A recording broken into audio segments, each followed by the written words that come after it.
Hello everyone, my name is Zweistein and today I'll be doing a Star Trek Armada 2 Fleet Ops video tutorial for you.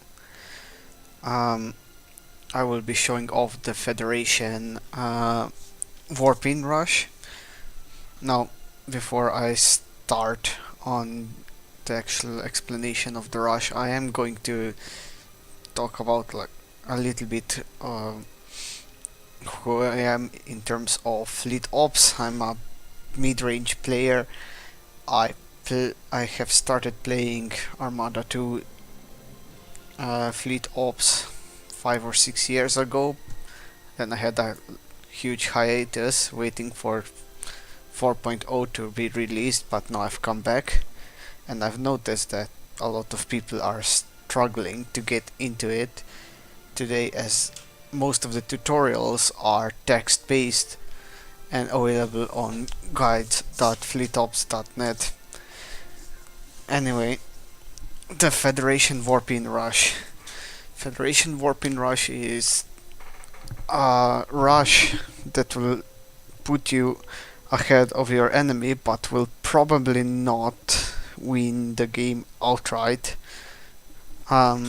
This is good. This rush is good on short maps, on small maps with the short distances, and though it can be used in team games as well, it's most effective in 1v1s. I wouldn't recommend it for free-for-alls because you will probably get attacked while you're doing this, and it does slow you down a little bit. The warp-in rush is good for both avatars, Reasoner and Mason.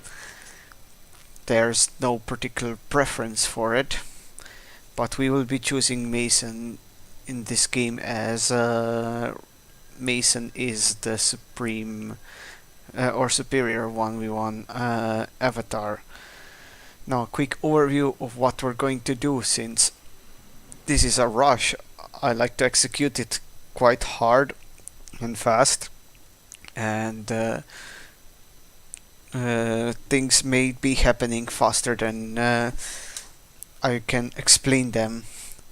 So first things first, when we pick an avatar, two ships are going to pop out. Two construction ships and a scout.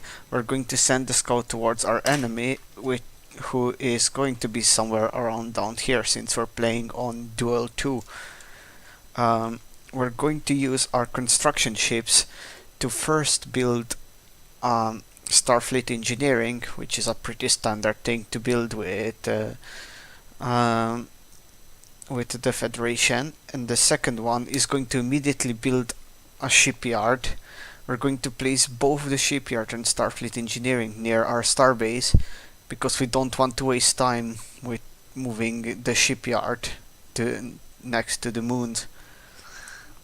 After the shipyard's done, we're going to grab the construction ship that built the shipyard and build a Starfleet Science with it. Once the Starfleet Engineering is done, that construction ship will not have anything better to do, so it will build a mining station. But we're also going to build the mining station next to our outpost, just so we lose as little time as possible, and because we're going to be building our we're going to be only using one mining station until the rush is done, so we want to have it near the middle, somewhere near the middle between the two moons, which are over here and over here.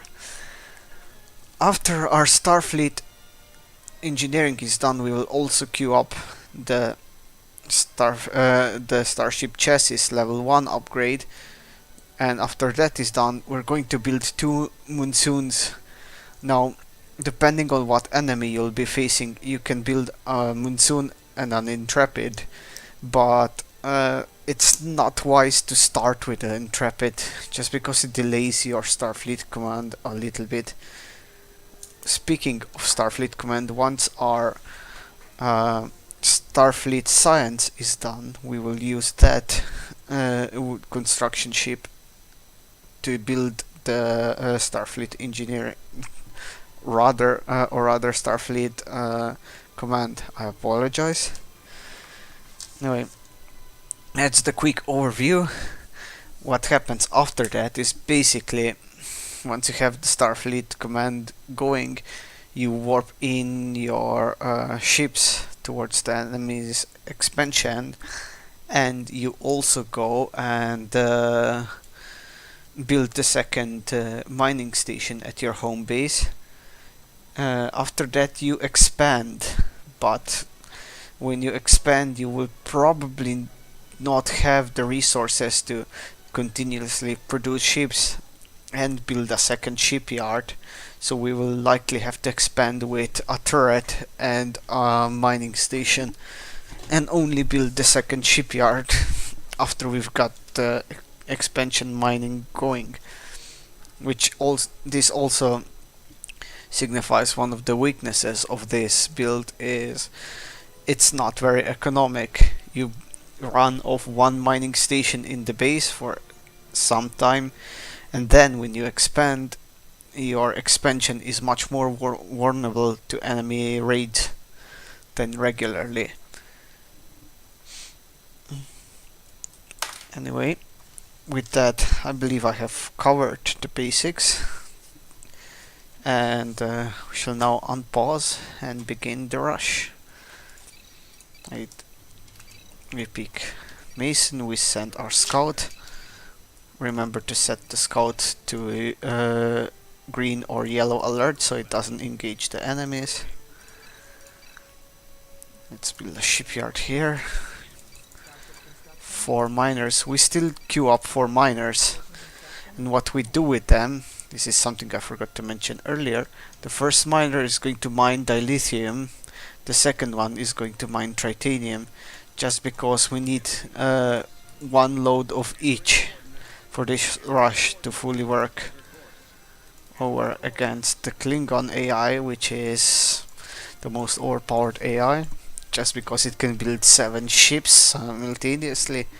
It gets all the tier 1 shipyards for free.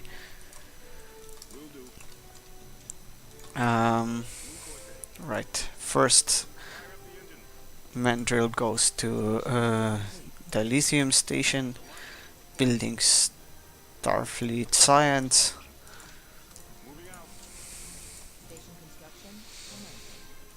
Now what's important for us is to figure out when the enemy is expanding. Usually you will want to keep your scout around to see what the enemy is doing, but it's the AI. I know what it's doing. It's building shipyard, mining station, another shipyard, and then it's expanding.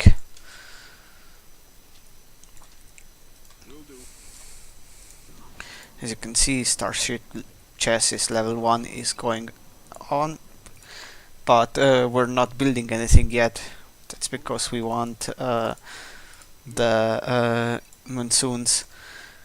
As you can also see, I have moved my mandrill towards the station. This is just so it docks faster and we get that load of dilithium sooner.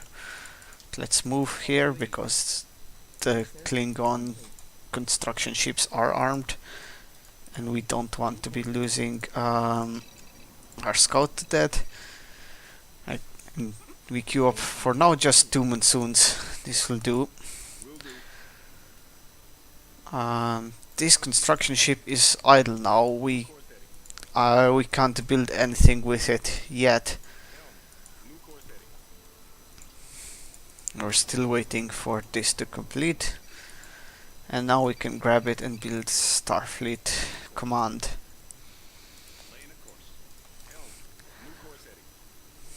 Note here that we will have to tell this guy to mine this moon again, just because I have told it to dock with the storage dock, which means that after it's done it's going to try and move towards this moon. As you can see, like, I'm telling it to turn around. Our Monsoon is almost out. The AI is going to be expanding again pretty soon, but It doesn't matter as much.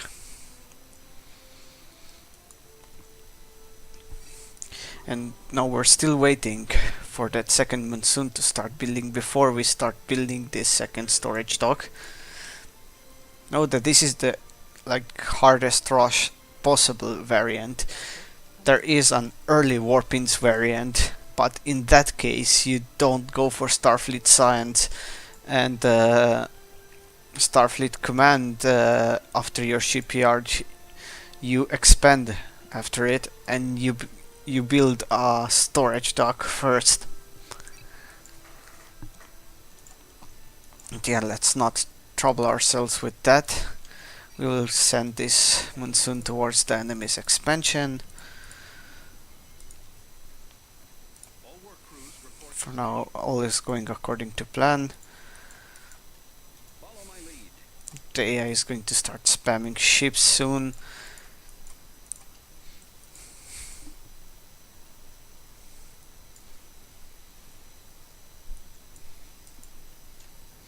Yeah, at this point there's nothing but waiting for this to pop out. Our expansion is over here. We're going to check to see if the AI has already expanded to the left side. And now we can build our second storage dock. You can see there's a slight queue here because of this long distance mining.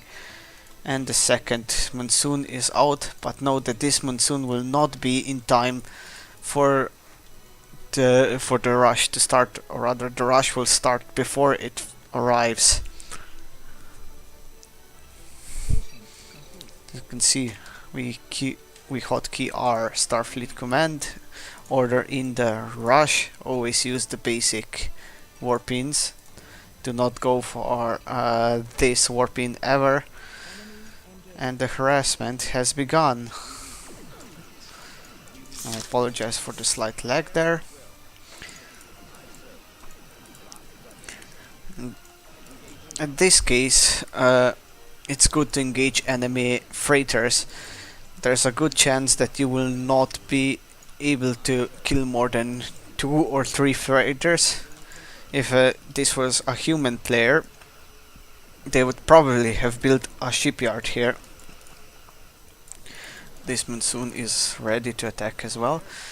And now at this point what we're doing at our main base is we're queuing up more Monsoons. We want continuous production. We're also sending both of our ships to expand for now, but we will send one of the ships back later.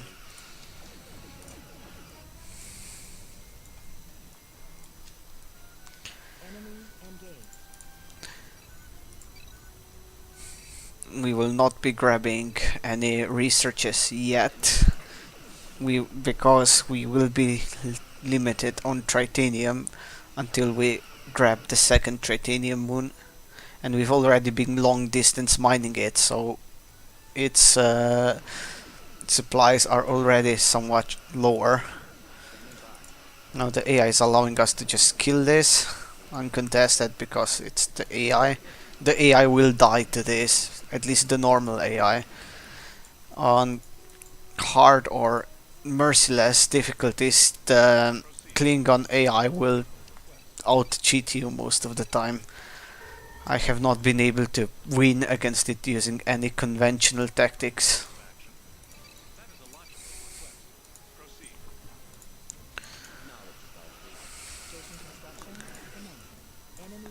And another Monsoon is out, we send it towards the enemy. As you can see, they're just sending in more miners to their deaths, they're not even defending this yet. And meanwhile at the expansion we're setting up our mining station and 2 miners.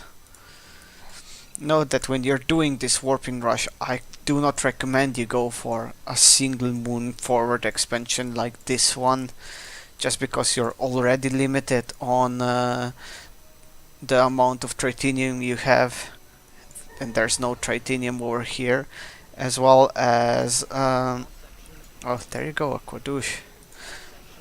Anyway, as well as you will be a lot more vulnerable due to not being able to build a shipyard.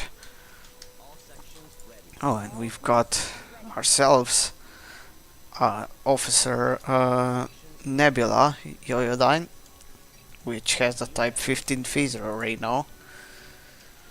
It's good. Now we're just moving over here because there's a dilithium moon over here, which the AI is long distance mining because it's the AI. Excellent choice, AI.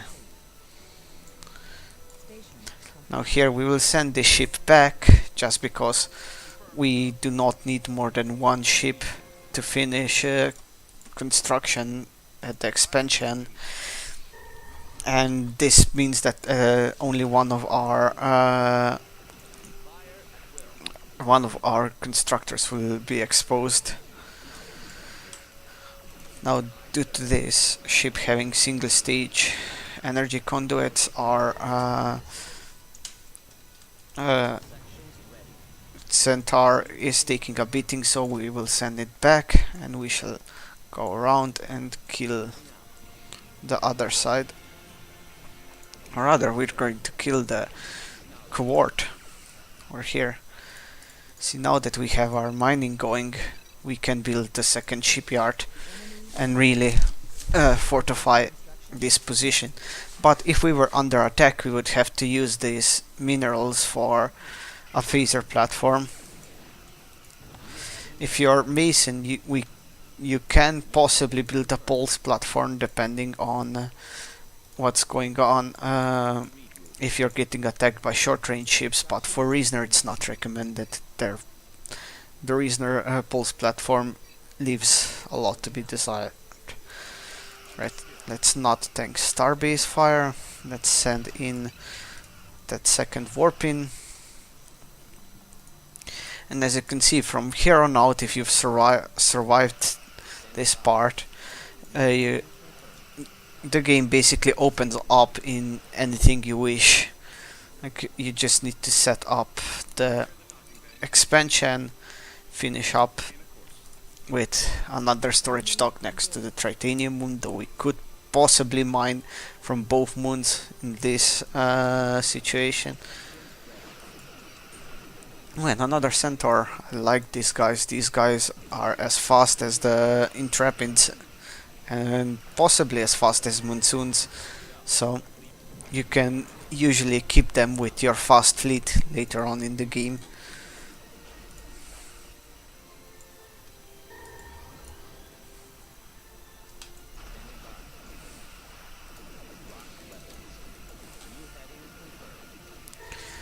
Right, and at this point against the AI, as I said, we've pretty much won the game.